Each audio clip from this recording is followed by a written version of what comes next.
Granted. Yes, there we go. Go ahead and start, Kay. All right. Hello and good morning, everyone. My name is Kay Spearbud, and I'm an AARP volunteer in Anchorage. On behalf of AARP, I'd like to welcome you to the third in our four-part Veterans Informational Webinar series.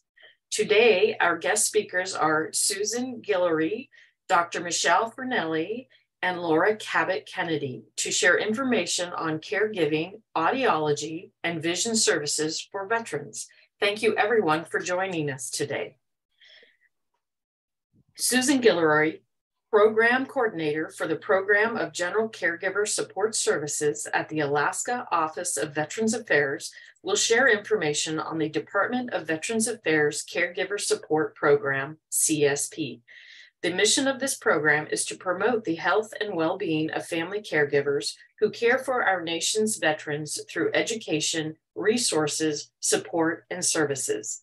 This presentation will provide a general overview of the Program of Comprehensive Assistance to Family Caregivers and the Program of General Caregiver Support Services, with focus on what is provided to support our veteran caregivers in Alaska through the PGCSS program.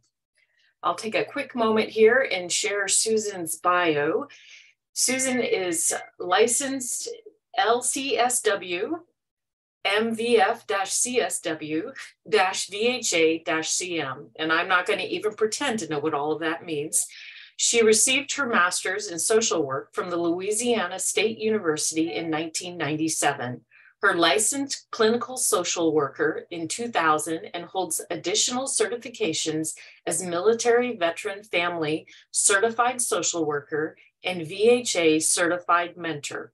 Ms. Guillory has served as senior social worker with the Department of Veterans Affairs since December 2008 in a variety of roles to include primary care, the PACT, home-based primary care, HBPC, homeless services, visual impairment services, chief of social work, range intensive community-based services for seriously mentally ill, and since January 2021 has been with the Caregiver Support Program.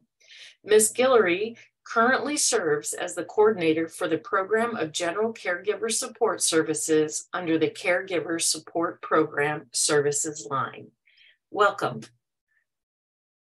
Good morning. Thank you. All right. So what I'm going to do is give a quick Susan, yeah. Can I interrupt a second? Yeah. Can we go back and do the first slides? Because we need to go back and do the, Patrick, if you'll put it on the first slide, just so that everybody knows how to get through the meeting. Good catch. I don't even see it in my script. I am so sorry. So we're going to, just a quick note for everyone that's new to Zoom. You'll see on the slide in front of you, there's a nice little 101 on how to manage your Zoom session. You've got the unmute button to the far left. There should be a red line drawn through it. Should you like to speak or ask a question, you would just click on that and it will unmute it so you can speak. We also have a video, and today we're asking everyone to stop video just so we can save on bandwidth and allow everyone to participate. And then you'll see another section where it says participants.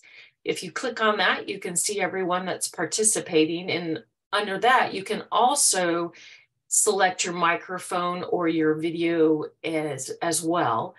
The next button is chat. So if you've got any questions or want to share information, and we'll also be sharing web addresses in that, you can click on that. We have reactions. So if you really like something, you can do a thumbs up. If you have a question, you can raise your hand. Next slide.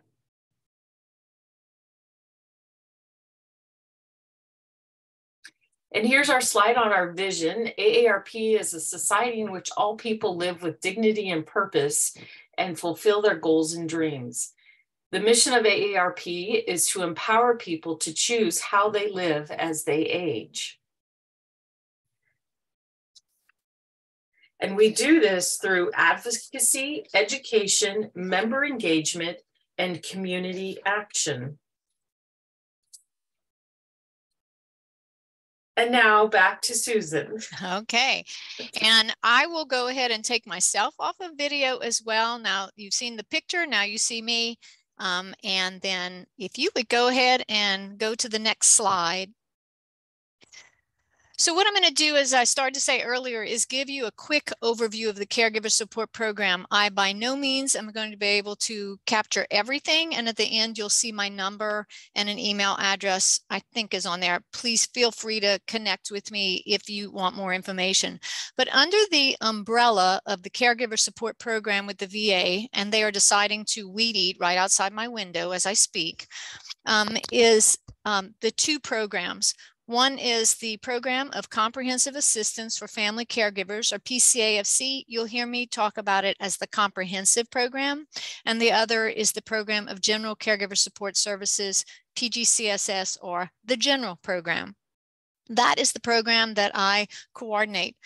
The mission of the Caregiver Support Program is to promote the health and well-being of family caregivers who care for our nation's veterans through education, resources, support, and services. So the caregiver support focuses on the caregiver, not services for the veteran. Next slide, please.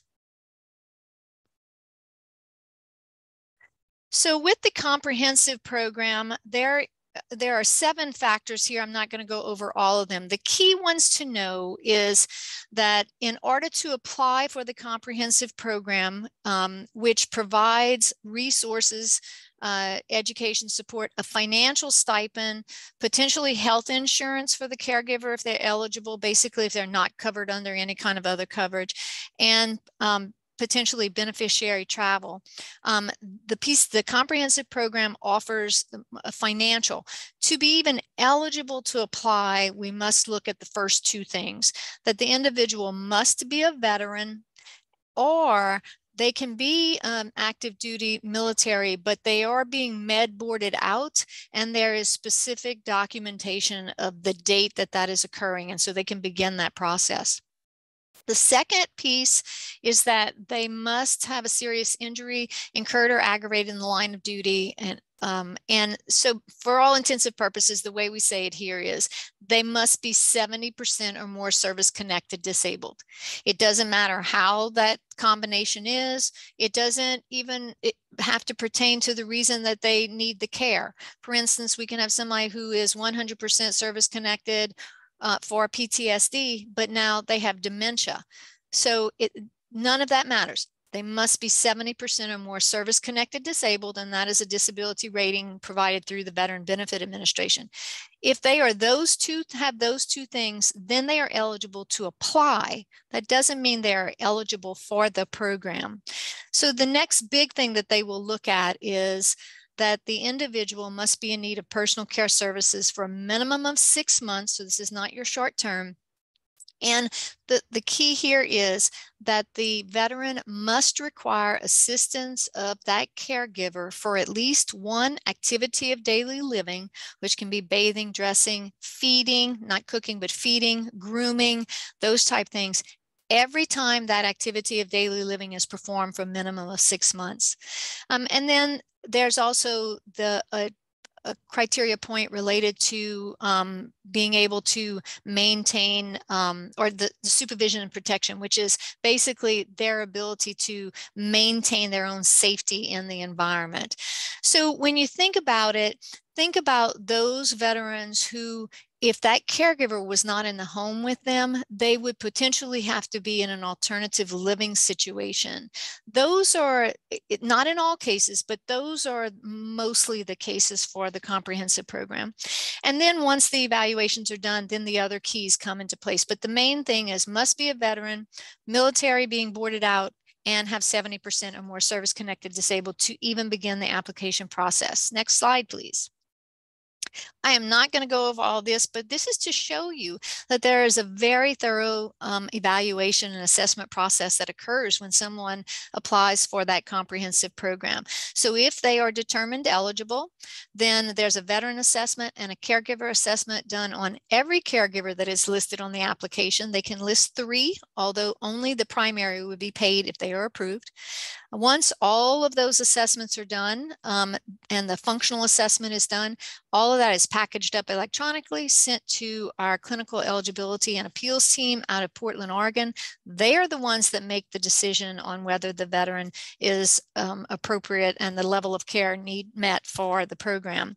If they are, then they have to do particular training and a home care assessment is done.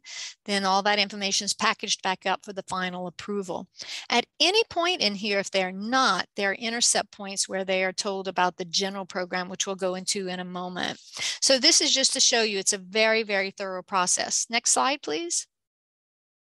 Just quickly, how does one apply for the program? They can apply online and just go to caregiver.va.gov website, and there's information on both programs and a link. Or they can download a Form 1010CG caregiver application and then have that mailed into the HEC or Health Eligibility Center out of Atlanta. Or they can download the form, fill it out, and bring it to the local VA clinic. If it's not the Anchorage clinic, they will forward it to us, but they just need to make absolutely sure that it shows on there that it comes to caregiver support. So there's 3 ways to do that, but caregiver.va.gov is the website. Next page, please. Slide, excuse me.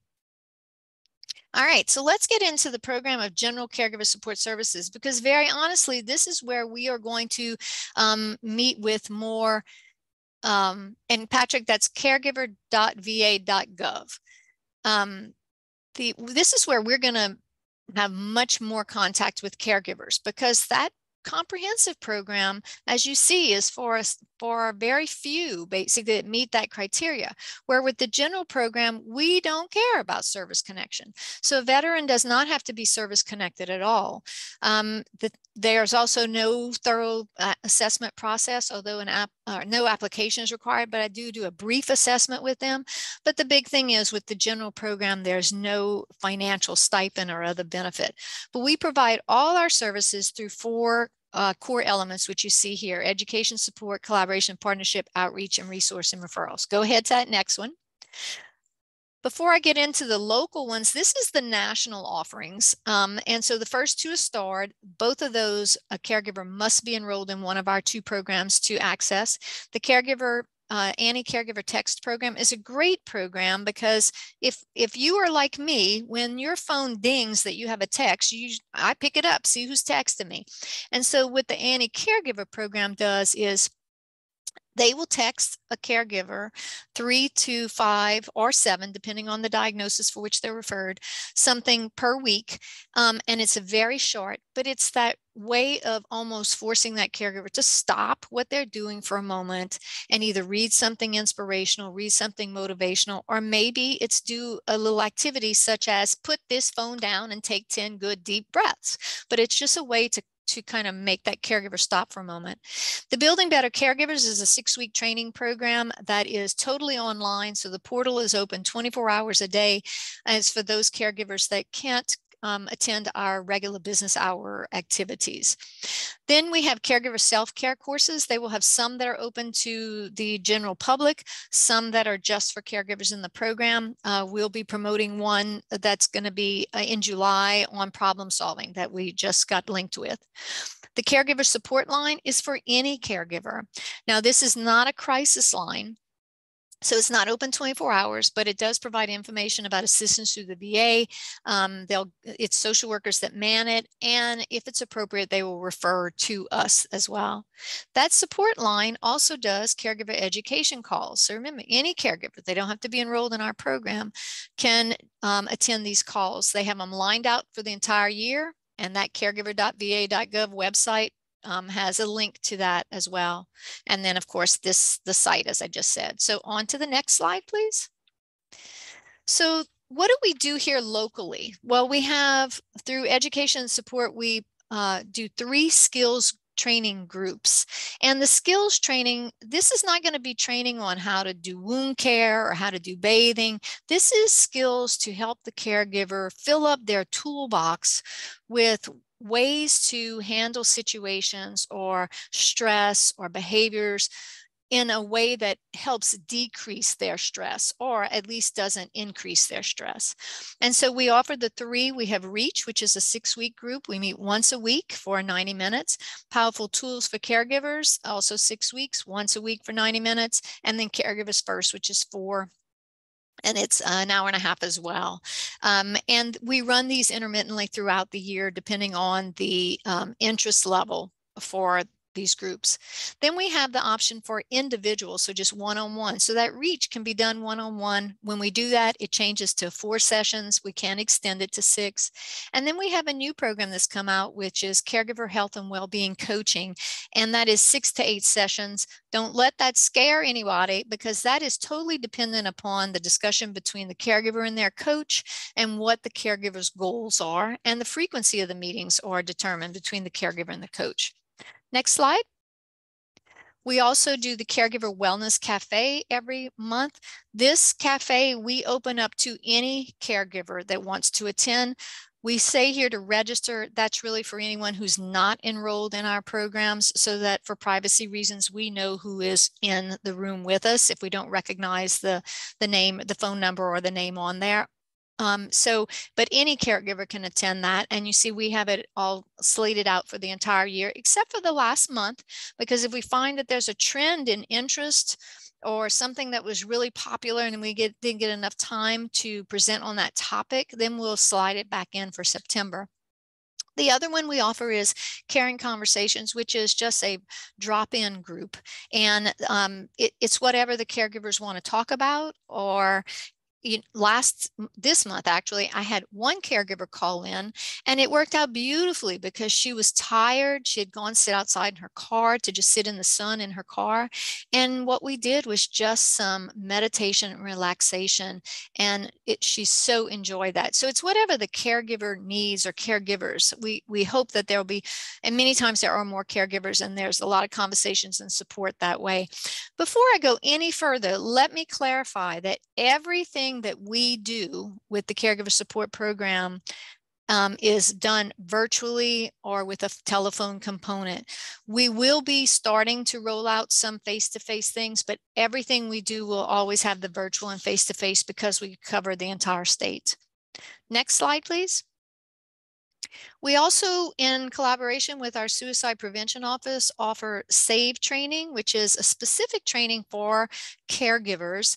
And so the Suicide Prevention Program does a presentation to help caregivers understand the signs of suicidal thinking, to help caregivers know how to ask the questions, because many people are not comfortable in asking those questions, how to validate that experience for the veteran, and then how to encourage treatment. So we do offer that quarterly. Next slide.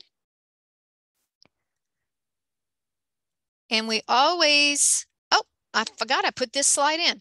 This is something else that we send out every other Friday, and it's the Fun Tidbit named by one of the caregivers e-newsletter. And so what we do is put information and resources that are available nationally, and then there's a specific to Alaska area. Now there's more pages in here than this, but I wanted to show what we do. But you can see that we will put information about trainings. We then have a slot that is specific for PTSD. We have a slot that's specific for dementia. And then you can see we always include what's going on with AARP Alaska. And then we give a national link as well. So we want to constantly give information to our caregivers about resources. And some of those resources are just simply for wellness, for them to enjoy and attend an activity. All right, next slide. Always, November is National Family Caregiver Month, and so we always do something special for our caregivers. And so I want to bring attention to this. On the right, you will see the 3 boxes, or the 3 pictures, due to a wonderful sponsorship from AARP, we were able to send out these document boxes filled with information and goodies to all of the caregivers enrolled in our program. So we had, in the end, about 103 boxes that were mailed at that time, and the caregivers loved it. But we always offer some special training or special events in the month of November. And the picture here is to show you what our display was here at the Alaska VA. What we did is ask people, we had butterflies on the table, and we asked people to write notes of inspiration or motivation, or just to thank a caregiver on the butterfly, and then we put it on there. So all of the butterflies that you see on the display board are messages from veterans, caregivers, other caregivers, and employees to our caregivers, which was just a beautiful, beautiful expression of thankfulness to our caregivers. Next slide, please. So moving on to collaboration and partnership, we do an annual summit, and this is, when we say caregiver summit, sounds like it would be involving caregivers, but it's actually not for the caregiver here. What we do is we pull together the VA programs that work with caregivers, either directly or indirectly, and then community partners, and we meet in July around a specific theme. This year's theme is improving the health and well-being of our nation's caregivers, and we meet together, have presentations of programs that provide services that around that theme, and then we have a roundtable discussion to see how can we collaborate better to meet the needs of our caregivers in the community. So we're beginning our specific planning for that. Out of our summit in 2021, it was so successful that community members wanted to continue those efforts. And so they asked that we continue to meet. So the Alaska VA Caregiver Support Program coordinates a quarterly collaborative meeting where it's like a summit basically, but it's on a much smaller scale. And we again have presenters for programs that are new, somebody's learned about or has changed, so that other people are aware. And then we talk about how can we collaborate more. We also work very closely with the Intimate Partner Violence Assistance Program. And so as you can imagine, in the home, particularly where there is a veteran with need and a caregiver, there can be some relationship difficulties. And so we work very closely with Jerry, who is our coordinator for the IPVAP program. And then I co-facilitate one of the Strength at Home 12-week groups for male users of violence or at high risk for use of violence as well. And there is a Strength at Home for partners. It hasn't fully rolled out, or for couples, it hasn't fully rolled out, and we're hoping to incorporate something like with our caregiver support program. We're also doing a lot more with rural health to try to get the word out across the state about caregiver support programs. And we work closely with our post 9/11 military to VA case management program. So you have the active duty who are coming out, who go through this program to get linked up with the VA and with services. And so we work with them if they identify some cases that might be appropriate for caregiver support. Next slide, please. I want to tell you a little bit about the Campaign for Inclusive Care, because those of you on here who are caregivers, we at the VA we do a presentation on the Campaign for Inclusive Care for every new employee coming in. And the mission statement for the Campaign for Inclusive Care, which is actually a strategic initiative with the VA Elizabeth Dole Foundation and then supported by USAA. The mission is to empower healthcare providers and professionals to engage veteran caregivers as part of the veteran team. But I'm going to tell you what we say is stop it right there. We don't care if you're a provider or professional, you are a clerk, you are work at the coffee shop, you're a volunteer. If you are in the VA building in a capacity as a worker or a volunteer, the moment that veteran and their caregiver walk in the door, we should be practicing inclusive care. And so that is really just, again, bringing that caregiver in to be more part of that veteran care team. Of course, the veteran has to agree in situations where they can, but we all know that by bringing in that caregiver, it's going to improve health outcomes, relationships, quality of life, and it supports a system-wide performance. So it's truly team-based with that veteran and their care partner or caregiver being at the center. And one of the things that we look at is the word care in remembering this. And we ask VA employees to consider that 1 in every 4 veteran that they will engage with on a daily basis has a caregiver somewhere on the caregiver spectrum. It might be that someone's just checking in to make sure they're taking their medication. It might be someone that's, bathing them every day and having to change adult diapers. But 1 in 4, that is significant. 1 in 4 have a caregiver. And so we must do a better job of bringing that caregiver in. And then we want to ask the veteran and be more proactive in saying, do you have someone that's helping you that we could invite in to this meeting or to this visit? We want to acknowledge the role that caregivers do, because caregivers many times put their own self-care up on a shelf when they're taking care of the veteran. So we want to acknowledge that they're doing that, and it's a tough role.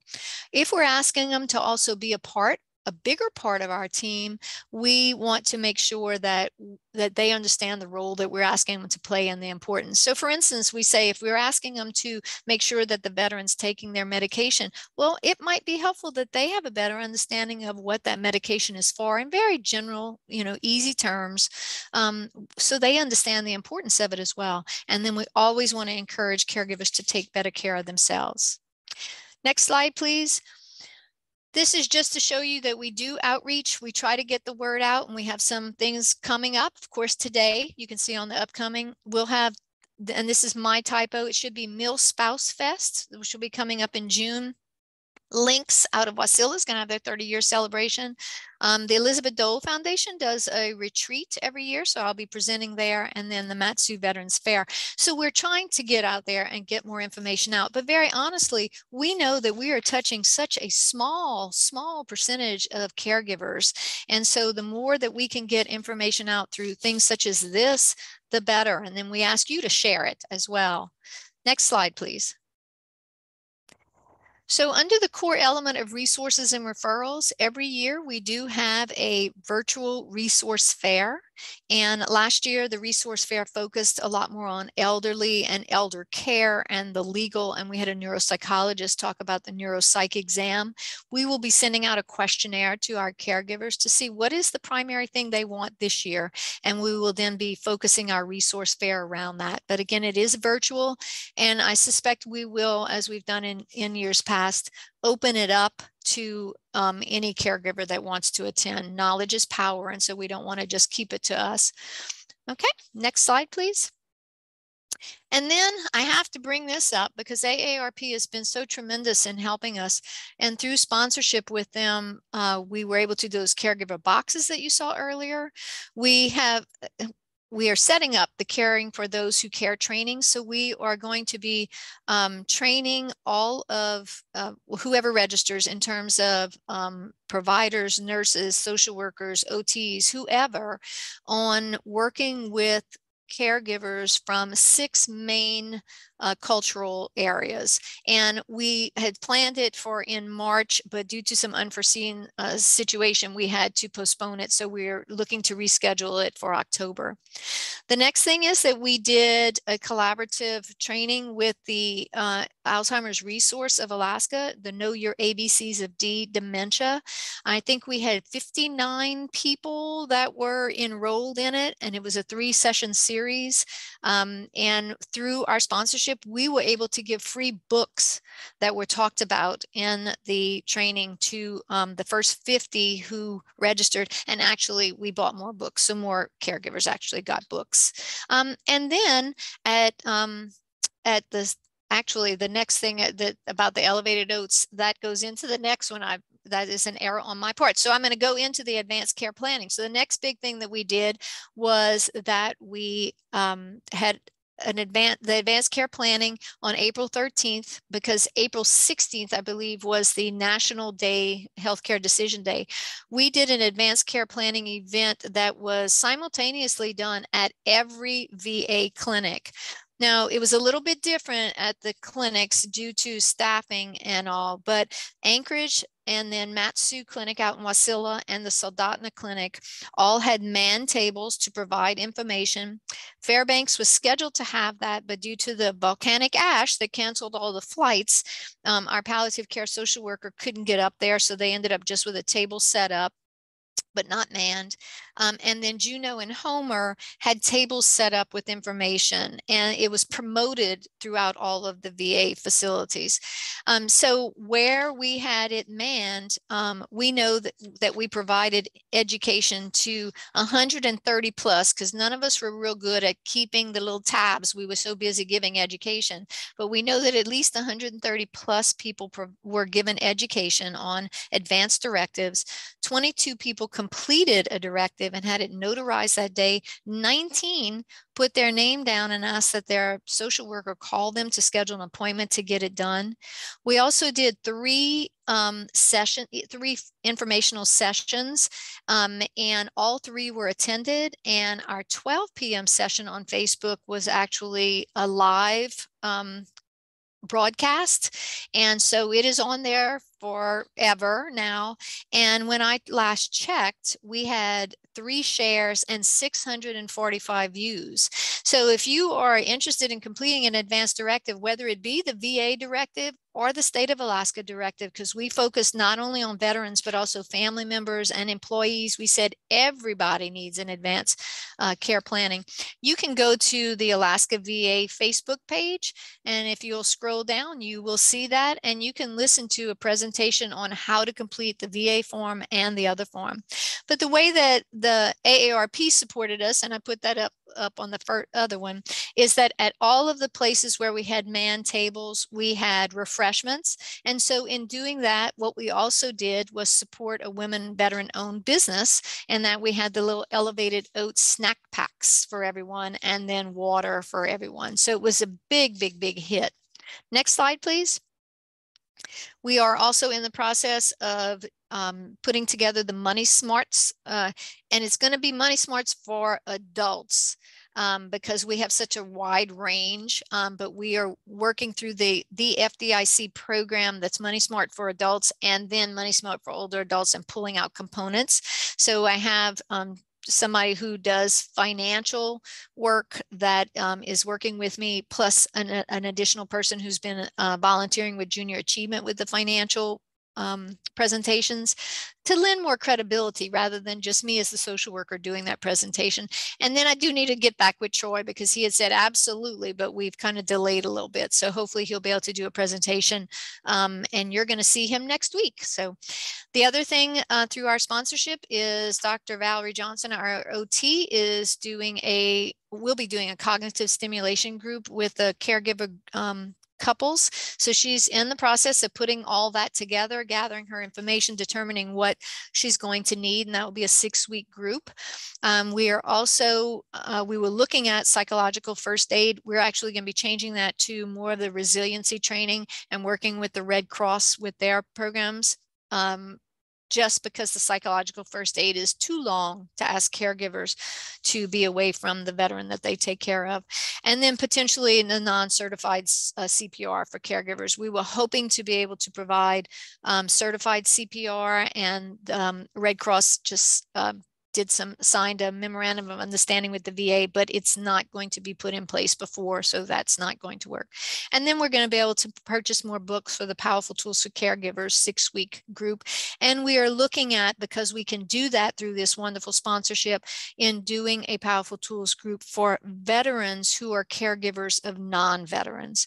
Because in order to be in either one of our programs, the care recipient must be the veteran. And so that has created where the veteran who is caring for a non-veteran is not eligible, though we do include them in the things that we offer up to any caregiver.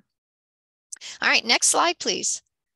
All right, so how to contact the VA caregiver support if you want to talk to anybody is the 375-2606. You can see here Tara Stabline is our program manager. Then I'm listed. Roland Caveat is our caregiver support coordinator for the comprehensive program. And you can see that everybody down till you get to Isaac is with that comprehensive program. And that is because if you remember that slide back with all of those thorough assessments that are happening. Next slide, please. And this is the last one.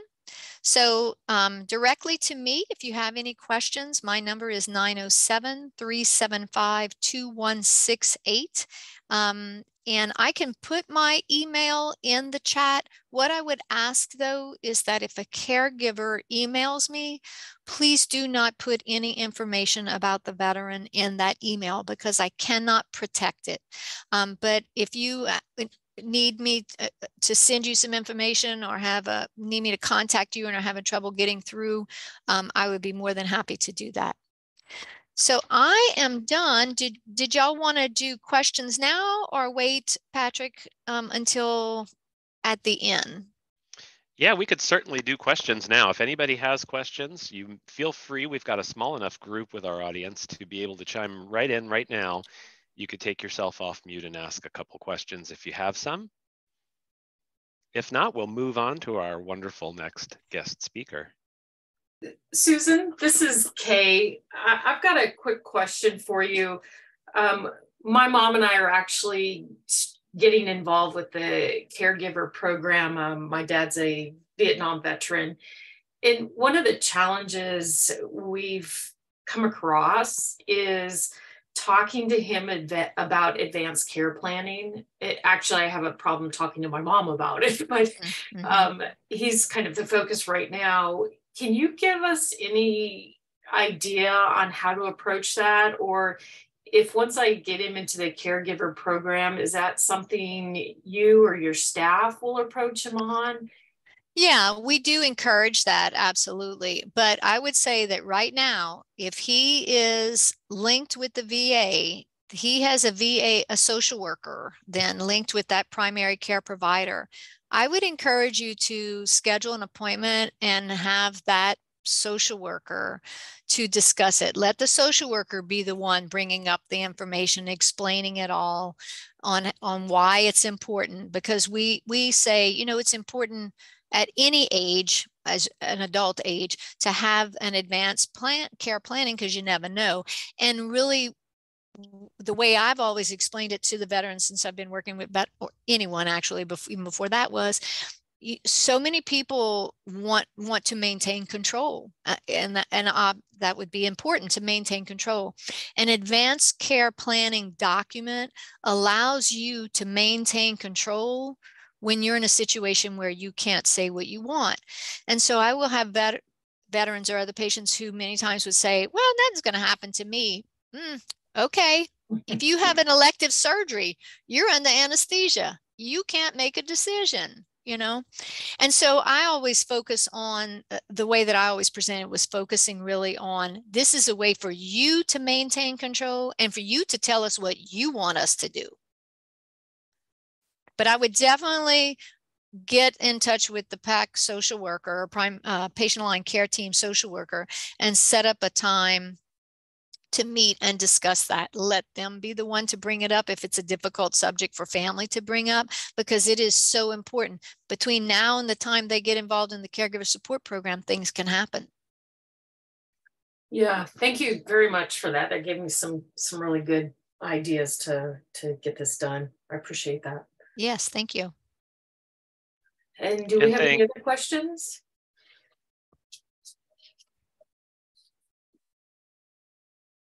Okay.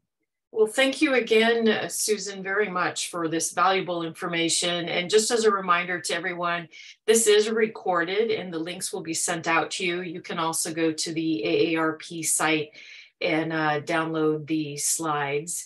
And again, Susan's information can be found at caregiver.va.gov. And I believe we're going to send out her email as well. Next, we will hear from Dr. Michelle Fernelli, Chief of Rehabilitation Services at the Alaska VA Health Service, about audiology services through the VA healthcare system. Dr. Fernelli is a hearing impaired audiologist who has worked for the Alaska VA for the past 19 years and currently works as Chief of Rehabilitation Services. Before earning her doctorate from Nova Southeastern University in 2003, she taught math and science to middle school children in California, where she was born and raised. She and Deacon Mick, her husband of nearly 32 years, enjoy cruising to various locations around the world, vacations in Mexico, and making ravioli for family and friends. Welcome, Dr. Fernelli.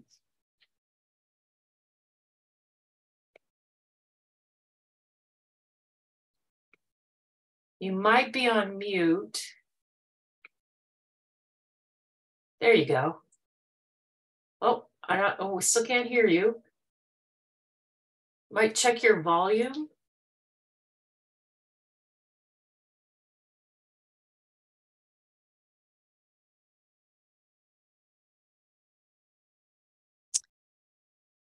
Dr. Fernelli, this is Susan. If you continue to have problems and you want to come to Jerry's office in primary care, I have it up if you need to. Yeah, I see you talking, but we're not hearing.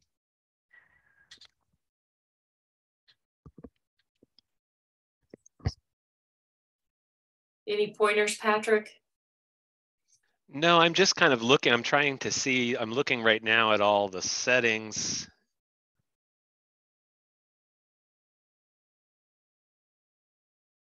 I wonder if it's the headset. With the headset, it could be the position of the headset, the mouthpiece. It looks like, as I look at you, Dr. Fernelli, you're set up right. It looks like, but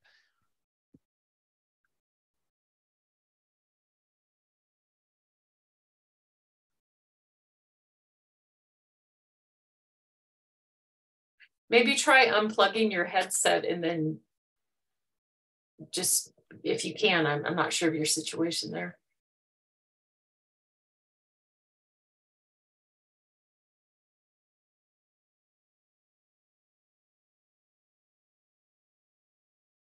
No, can't hear you. So I'm in 1A 154 and I will actually stand out in the hall. So you'll see me as soon as you basically come through the door in primary care in the back.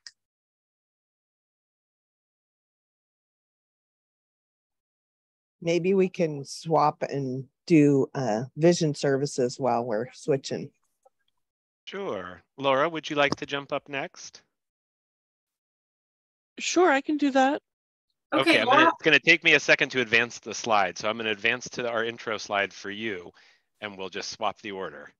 And while he's doing that, I'll read Laura's bio here. So Laura Cabot Kennedy, LCSW, LCSWC, LPCS, received her master's in social work from the University of Hawaii, Manoa in 2003.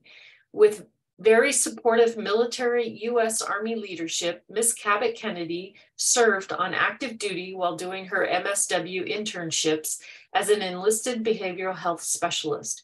Her tour of duty and internships at Walter Reed Army Medical Center Family Advocacy Program, Tripler Army Medical Center in Hawaii, Marriage and Family Therapy Program at Schofield Barracks prepared her for a clinical social work career.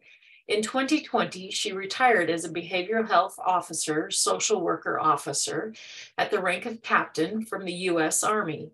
Ms. Cabot Kennedy continues her federal career with the Alaska Veterans Administrative Healthcare System since 2017 as a social worker in primary care aligned team social work. Her current roles at the VA are Visual Impairment Services Team Coordinator and Social Behavioral Health's Same-Day Services Coordinator. She also works part-time with GE Family Services as a licensed clinical social worker clinician. Welcome. Thank you so much for having me. Can everybody hear me okay? Yes, thank you. Okay. Can we go back a couple slides, please?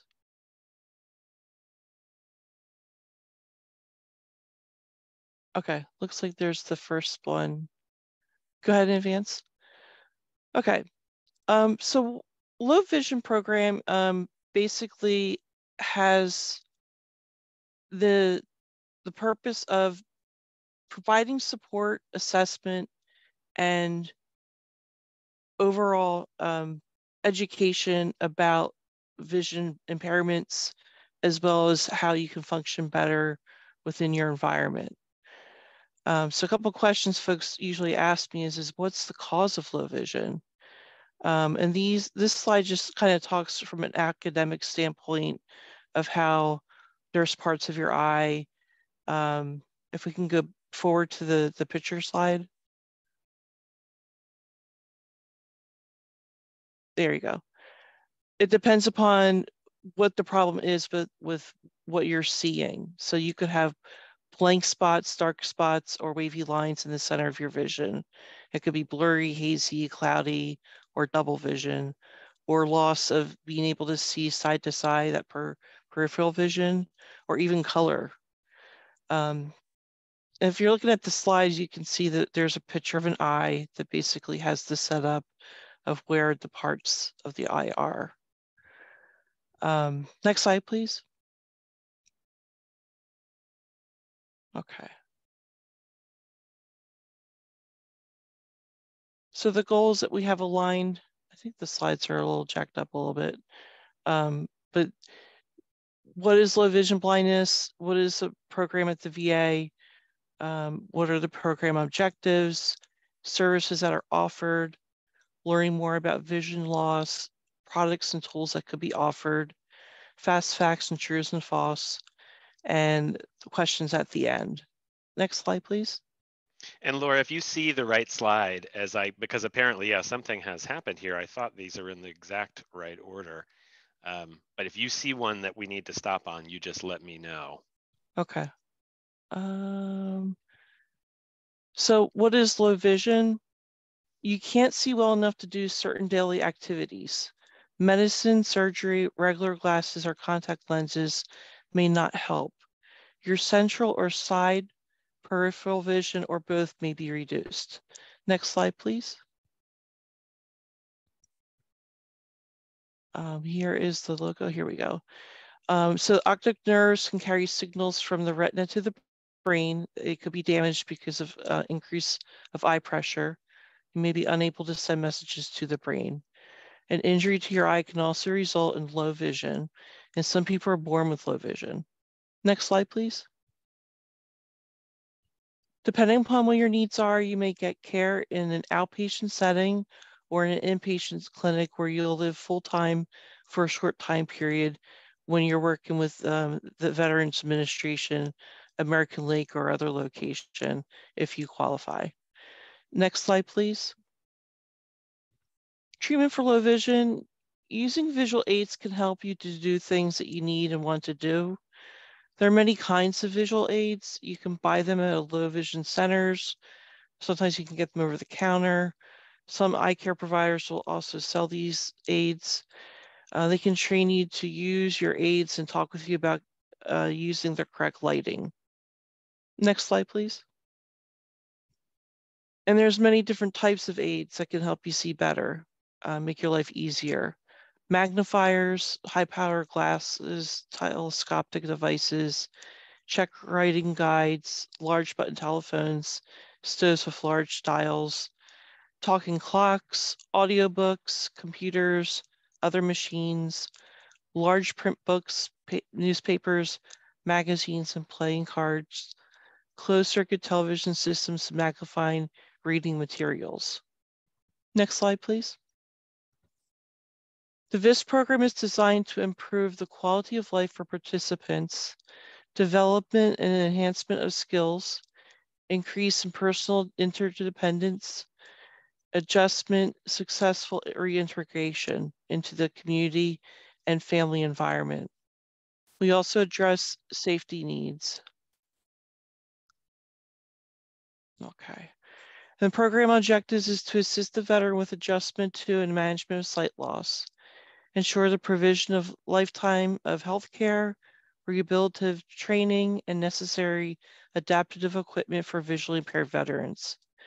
Inform the veterans and their families about services and benefits which are available through the Department of Veterans Affairs, state and local communities. Next slide, please. We do have a support group that comes the second Thursday of the month from 10 until 11. You can call ahead for video connection, or you can dial in and we'll get you situated if that is of interest to you. Next slide, please. We are run by the VHA Directive 1174. This is a manual that helps the visually impaired service team basically work through how to help veterans and families better. So what are some type of visual products that you can get? There's visually enhanced devices like electric reading machines, mobile devices. There's training on new skills like reading, writing, cooking, managing medications, locating and reading signs, like when you're out and about walking. It is also family-centered and helps you and your family learn how to support you as you adjust to blindness or low vision. Next slide, please. Yeah, I think these slides are a little not in the right order. So sorry, Laura. Yeah, I can go back, and if there's one in particular that you want us to stop on, we'll certainly do so. I could go back and look at the others that we went through. No, let's keep it here. Okay. So as your VIS coordinator, that's visually impaired service team coordinator, I help you with basically the assessment part, identifying, evaluating, and providing the rehabilitation services to really help maximize your sight of vision. We do also, besides having the group, we do conduct annual reviews once a year, sometimes more frequently if you have more of an advanced situation that needs attention to. But that's basically the point of the VIS program. Next slide, please.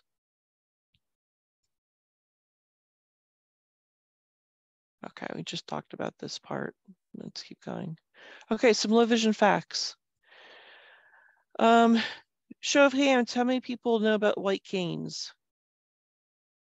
Okay, very good. For those who do not, most people who are visually impaired don't use them. It's estimated only 2 to 8% do. The rest rely on usable vision, guide dog, or sighted guide. On October 15th, annually, we celebrate the White Cane Safety Day. And there's some rules with using a white cane, and that's that the person has the right of way if they're crossing the street. It's also recommended that you never honk your horn at the person with the white cane. Do stop your vehicle about 10 feet away. And if you didn't know, not everyone can carry one. White canes are typically used for navigation, mobility and support, and identification for folks who have partial sight. Okay, next slide, please. And this is just going back to the early introduction about types of vision loss. You can see the difference in the slides from left to right. For example, macular degeneration. On the left side, it's clear.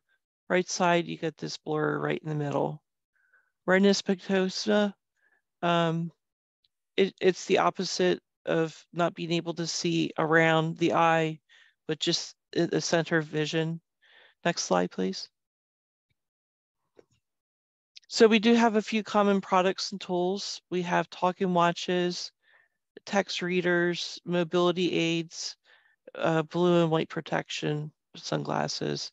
And there's the white cane there. If you look at the mobility aids, that one would be used for navigation. Okay. So this is coming from earlier in the slides, but as it's related to sensory training, these are parts of what the VIS program can provide to you. So sensory training, mobility and orientation training, strategies for restoring your abilities to communicate through writing or using computers, counseling and support group there to help you adjust to blindness. Next slide, please. We talked about this earlier. Some more visual type pictures. Here's the picture of glaucoma on your left. This is really one of the more common type of visual loss is glaucoma. You can see that it's blurred on the outside and the middle of it is a little bit clearer than the other. Stargardt's disease is a genetic disorder that causes progressive visual loss. That's just an example of what it looks like there. Next slide, please. Here are some pictures of assisted technologies. You'll notice that Braille, an assisted keyboard, there's the CCTV. And if you look at the bottom right, there's a picture of a person tapping the side of their glasses. That's something along the lines of what they call an OrCam. This is pretty popular with veterans because it will read what's in front of it and say in your hearing aid or earpiece or out loud what's in front of you. Okay, let's go to the next slide, please. And just in general, talking about services that are offered, assistance with eligibility and enrollment. If you're not yet a veteran that's registered into the system, we can help with that. Assessment of individuals' rehabilitation and training needs. There again, patient and family education and counseling. Review of individual needs for adaptive equipment and aids. Review of your benefits, what's available to you, and referrals for comprehensive inpatient rehabilitation services. Next slide, please. So if you're a veteran or on active duty and you're having low vision or blindness, you may be eligible to get advanced vision care and get rehabilitative services through the VA to help you live an independent life. Next slide, please. I get this question a lot. Does the VA provide guide dogs for blind veterans? And the answer is no. However, we do work with non-VA agencies that provide guide dogs or service dogs. Many of these organizations don't charge for the dog or the dog's training. And if you are eligible for a guide or service dog, we'll pay for the veterinarian care and the equipment like a harness or a backpack that you might need for the dog to work at its best level. And there's more information about that at the va.gov website. Next slide. So working with your eye care provider is going to be really key here. The way that the Alaska VA does it now is that you talk with your primary care provider, they'll submit a consult into the system, and somebody from Integrative Care Services, Community Cares Consults will contact you to help you find a provider either in-house or in the community to schedule an appointment. But basically, once that happens, your eye care provider will check your eyes and help you get the visual aids that will work best for you. Or they might refer you to more of a low vision specialist that's trained to treat basic low vision. You might have glasses prescribed for you as well, and many visual aids are designed for you to be used along with glasses. And please do wear your glasses as directed. It'll make a difference. This is a little bit out of order, but true or false? A black cane was painted white with red stripe to make it more noticeable to motorists. I think we all know the answer to this one. Let's go ahead and forward. It's all true. Just a little bit of the history behind it. George Bonham was a president of the Lions Club in Flora, Illinois. who he watched a man cross the street, but he couldn't be seen by motorists. And so he proposed the idea, and it quickly caught attention. And this was right around the time that automobiles were becoming more of a commonplace thing. So that's how it got its birthday. These are some slides about the treatment for low vision, places that you can look on the VA website. I don't know if these links are going to work for you if you click on them right now. I think if you just typed in what you see there, it'll help you get to the right page. Let's see what the next slide says. I just clicked on the links on accident, Laura, and it went right to it. Did it really? We'll, okay. Yeah, we'll share the links as part, when we send out the recordings with resources, we'll share the links as well, if that's okay. Yeah, absolutely. That sounds good. Now, see, this is long gone.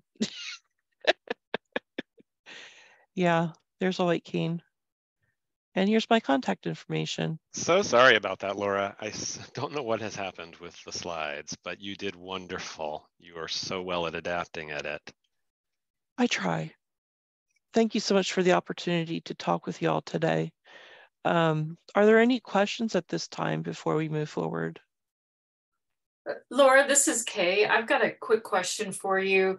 Yes.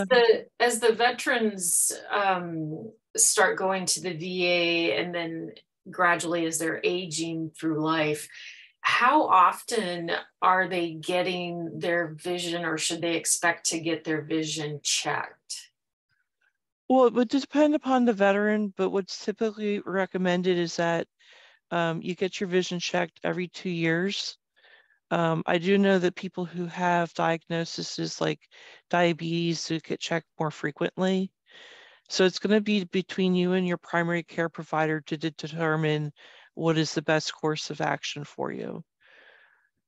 Does that help? It does. Thank you. Thank you You're very welcome. much. I'm a veteran myself, and I'm just getting familiar. So all of these presentations have just been wonderful Oh, to learn more about fantastic. the VA system. Yeah. Thank you so much. Oh, you're welcome. Yeah, thank you, Laura, so much for sharing. So I'm going to take a quick moment here, and we're going to fast rewind back to Dr. Fornelli's presentation. But once again, thank you so much, Laura, for sharing all of that wisdom on vision. Sure thing, and I'll be around if there's other questions later. Wonderful. So as Patrick pulls up those slides, so just a reminder, we're going to hear from Dr. Michelle Fornelli, Chief of Rehabilitation Services at the Alaska VA Services, about audiology services through the VA healthcare system. Can you hear me? Yay, we can. Thank you so much. Well, thank you all for your patience, and thank you for the wonderful introduction. You know, as a hearing impaired audiologist, I have a special connection to anyone who experiences difficulty communicating with others. It's really my pleasure to be here with you today. You know, our ears are the most common organ when we think of hearing or hearing loss. But since May is Better Speech and Hearing Month, I'm going to share with you all some information that allows us to dig deeper into how we use many and multiple systems to enhance our ability to hear. We'll discuss what are some very common things that get in the way and make it harder for us to hear and understand whether we have hearing loss or no hearing loss at all. And then we'll look at some tips to make communication easier and some information on services available to our veterans. So, did you know that hearing loss affects those around you?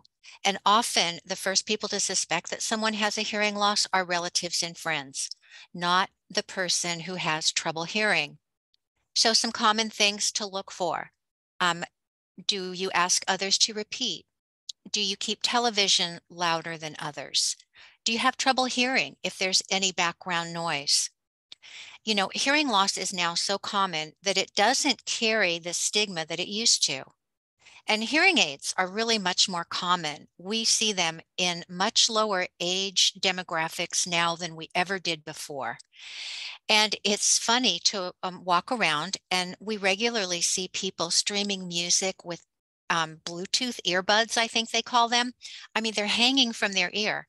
So whereas hearing aids used to carry a stigma, now ear gear of all kinds, it's perfectly accepted.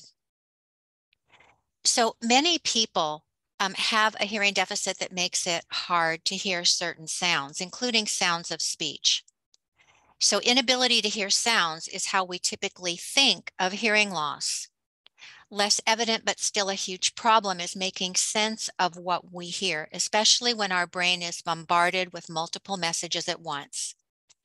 So I want you to think about the last time you were at a cocktail party or a birthday party. There were multiple conversations going on, lots of background noise, and possibly even laughter. I'll tell you, even a person with normal hearing can struggle in these settings. So let's take a quick look at the 3 systems that help you hear. Can you hit advance? There you go. The eyes, the ears, and the brain.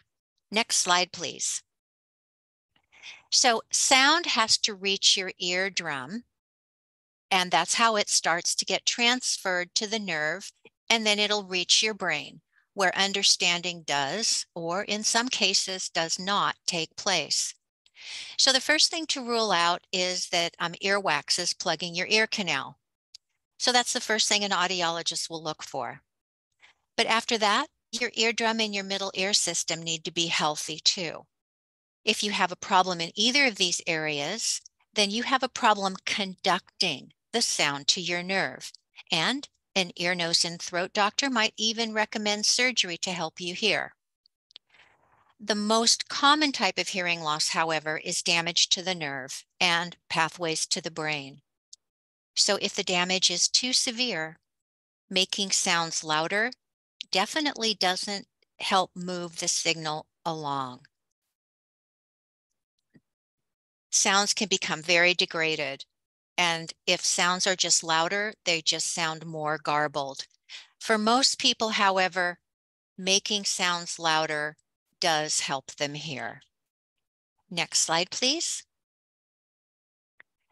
Less obvious is the role that our eyes play in our ability to understand speech. So during COVID, many of our patients complained of increased hearing loss. We brought them in for testing and found that their hearing hadn't changed at all. And when that happened, it became obvious that they were relying on visual cues that become distorted or obscured when masks are worn. Large beards and mustaches can also hide the shapes that our lips make when we speak. And visually seeing those shapes is very important to helping a hearing impaired person understand. So if someone is talking and we walk away, then not only are the visual cues lost, but the sound is no longer directed toward the listener, and that makes it even more difficult. Something very, very important for all of us to remember is likely there were times in all of our lives when we could hear someone speaking from another room. We could engage in conversation with the news on or with a lot of background music. We could engage in multiple conversations all at the same time. Well, we developed habits of communication that may not work for us anymore. And it can be difficult for families and friends to break those habits in order to help us hear. Next slide, please. So last, but certainly not least, is the role our brain plays in speech understanding. So if you are familiar with the topic of a conversation, your life experiences give you a word bank that you can draw from if you don't quite hear everything. In many situations, you can figure out enough words from what was said to avoid embarrassment. But if you are conversing with someone and not familiar with the topic being discussed, it can be much harder to make sense of what you hear because you don't have a solid frame of reference. The brain is very important. Another thing to watch out for it can be difficult for others to break the habit of going from one topic of conversation to another without any break, without any pauses. And in such cases, it's pretty easy to understand a person with hearing loss may simply nod in agreement, really not understanding what's going on. And then the last bullet point here, some people experience a slowing of their cognitive abilities as they age, meaning they hear, but they can't keep up or remember enough words in a sentence to engage in a meaningful interaction with others. So it's really true. Our brain plays a huge part in our ability to hear and understand. Next slide, please. So there's many things that go wrong when we hear. If you hit advance, you're going to get some of them. My hearing loss is genetic, more than noise-induced, although I did listen to my share of very loud music in the 50s and 60s. Simply being active and alive can expose us to significant noise that accumulates over the years and leads to hearing loss. As you can see, all of those are there. I think you can hit return one more time, one more, and one more. All right, perfect. So these are all the kinds of sounds that can, over time, cause hearing loss. And over the years, we've learned how important it is to use hearing protection on a consistent basis. So managing the noise you are around is important. We want you to be as proactive in as many ways as possible to preserve your hearing. You know, years ago, my husband actually found a hairdryer that advertised a much lower noise output. I used it for years. It worked just as well as other blow dryers I had, and it didn't sound near as loud. You might think that's not important, but if you're a woman and you blow dry your hair every day, it can add up. So being exposed to loud noises can cause a person to develop a high-frequency hearing loss. Why does a high-frequency hearing loss cause so much trouble? Next slide, please. It's because of the sounds we miss if we have a high-pitch hearing loss, like soft consonants. Examples of meaningful soft consonants are like the F in deaf, or the TH in deaf, or the S at the end of any word. Not only are these sounds soft when they're spoken, but they also tend to be in the higher pitch range where hearing loss is most common. Words with heavy vowel sounds are much easier to understand. A, E, I, O, U. They're normally very robust sounds, and they also tend to be in the lower pitches that may still be normal if a hearing loss is only in the high pitches. Many words in a sentence will be clearly audible, but some words that give key clues to the meaning may be misunderstood. And that's when a person might say, huh? Or they may give you an answer that doesn't match what you're talking about at all. Because when a person misses enough words in a sentence, they will either nod their head and pretend to understand, or they may answer incorrectly, not because they didn't hear, but because they didn't understand. One of the most difficult situations an audiologist faces is trying to help a patient who has difficulty with accented speech. Any of you who watch the BBC News or programs, they use very common words, but the words have a different inflection and they have different timing in how they are spoken. You may hear all parts of the word, but you may not recognize the word for what it is. And those whose first language is not English, they may speak at a very rapid pace, and this can also be difficult for people, even if they wear amplification. Next slide, please. Sometimes even people with perfectly normal hearing will struggle to hear. You may have trouble filtering out the environmental sounds because it is difficult to hear when many sounds across the frequency spectrum compete with one another. Or you may have trouble focusing on a single speaker, picking out the words that one person is saying, from all the other words that are bombarding your brain. If you do have hearing loss, filtering out background noises or focusing on a single speaker can be even more difficult. Next slide, please. So what can we do about this? Well, let's start if you are the person with hearing loss. The first thing you should do if you want to speak with somebody is turn off the television, turn off that radio. Well, or you could mute it, but just make sure that isn't adding competing sound. Do that even when someone calls you on the telephone. And very important, don't walk away while the conversation is still going on. Remember what I said, you lose visual cues and speech gets much softer. Use closed caption on television so you don't need as much volume. If you're hearing impaired, it's important to remember that what may sound normal or maybe even soft to you may sound quite loud to others. So practicing these simple strategies can really improve your ability to communicate.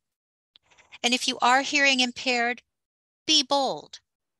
Make others aware that you have difficulty hearing, especially if you're using the telephone.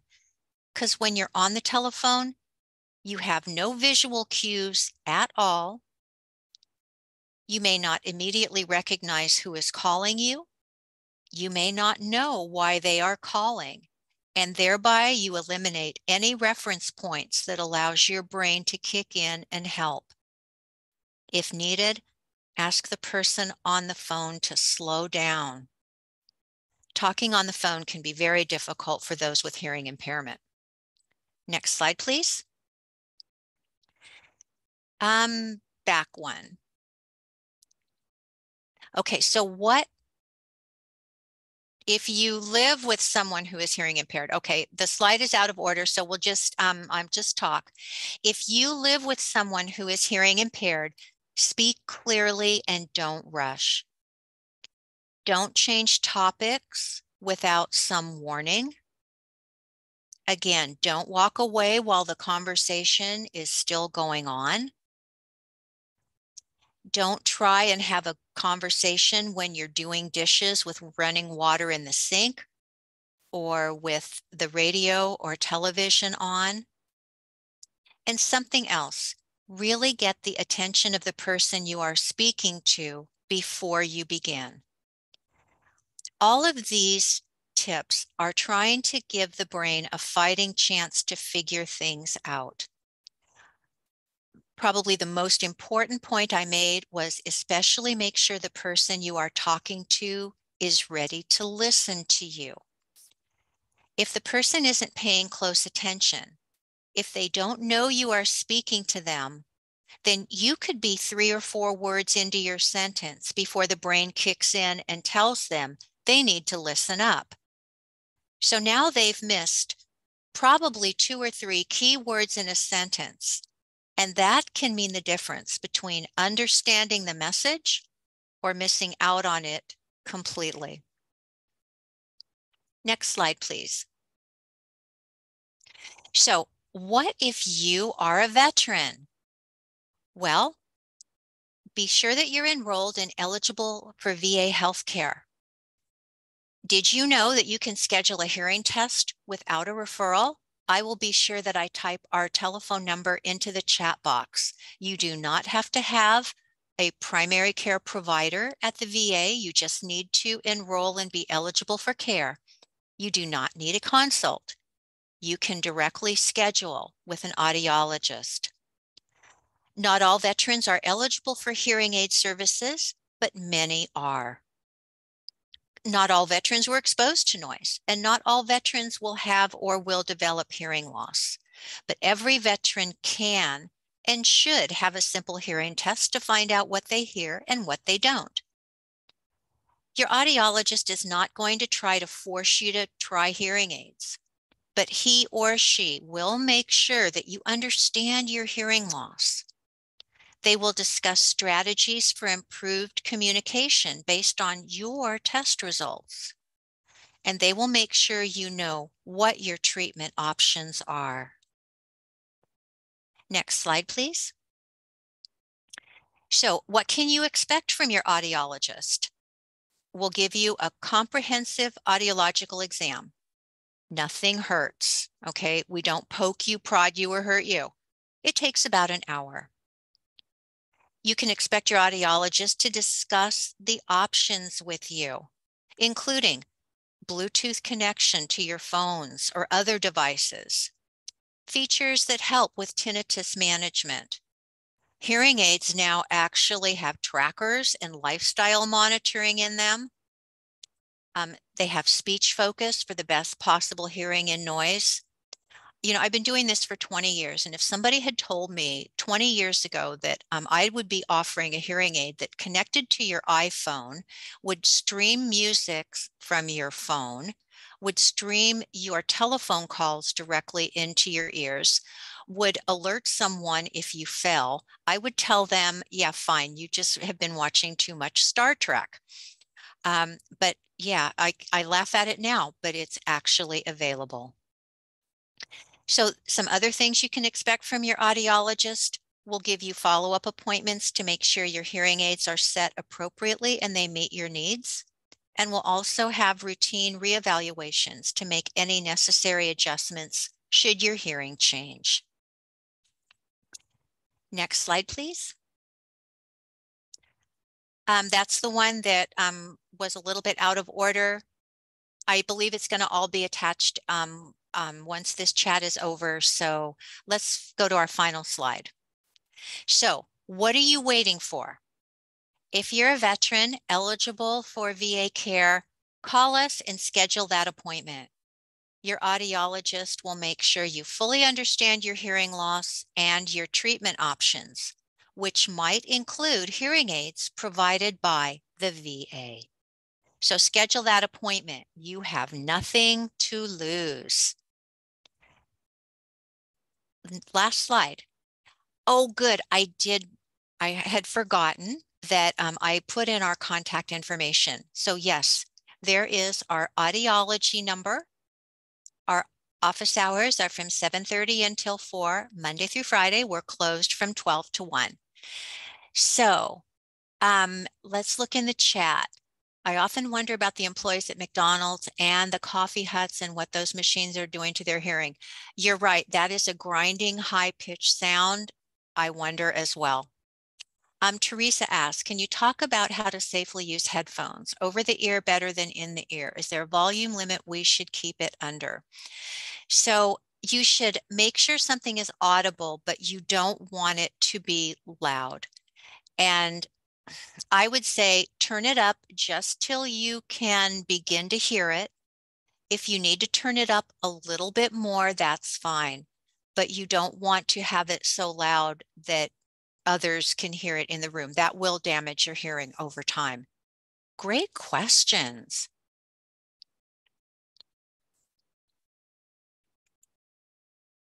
Okay, if we don't have any further questions, thank you so much, Dr. Fornelli. We really appreciate the information you're sharing with us today. And Thank you.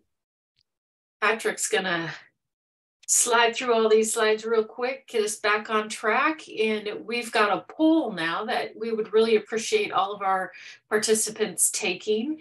We hope you found today's session helpful. Please let us know what you think of today's program by completing the poll that just popped up on your screen. And we thank you very much for your feedback. If you've got any ideas for upcoming webinars, please put them in the chat. And I'll give you a few minutes before we go to the next slide to complete this poll.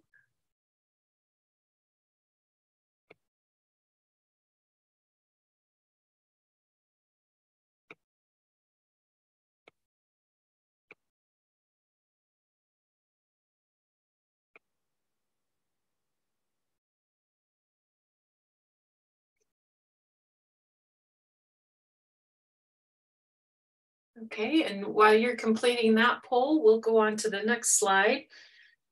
You can find all of our events, including today's slides and recording at www.aarp.org. AARP.org/AK, and do give us about 24 hours to get those slides loaded up there for today. If you are interested in registering for the next Veterans Informational Webinar, please go to www.aarp.org/AK and click on the story titled AARP Alaska announces 4-part webinar series for veterans in the first 4 weeks of May. That will take you to the webpage that has links to register for part 4 of our series. This webpage is also the place you can view the recordings of previous webinars in this Veterans Informational Series. Next week, on Tuesday, May 23rd, from 11 to 12:30 p.m., we will hear from AARP's Troy Broussard, and he will share AARP's Scambush report on how veterans are targeted twice as often as any other group. He will also share resources to learn about and avoid scams. AARP has a fraud watch network and the Perfect Scam podcast to help people become more aware of scams. Next slide. And thank you again to Susan Guillory, Dr. Michelle Fornelli, and Laura Cabot-Kennedy for sharing this important information on veteran caregiving, audiology, and vision services through the VA. Thank you all for joining us for this webinar series. We will be hosting a webinar series each quarter. We are planning series on financial planning, technology, and a workout series during the winter months. To find out more, again, check out our webpage at www.aarp.org/AK. Enjoy the rest of your day. Thank you so much, Kay. You are welcome.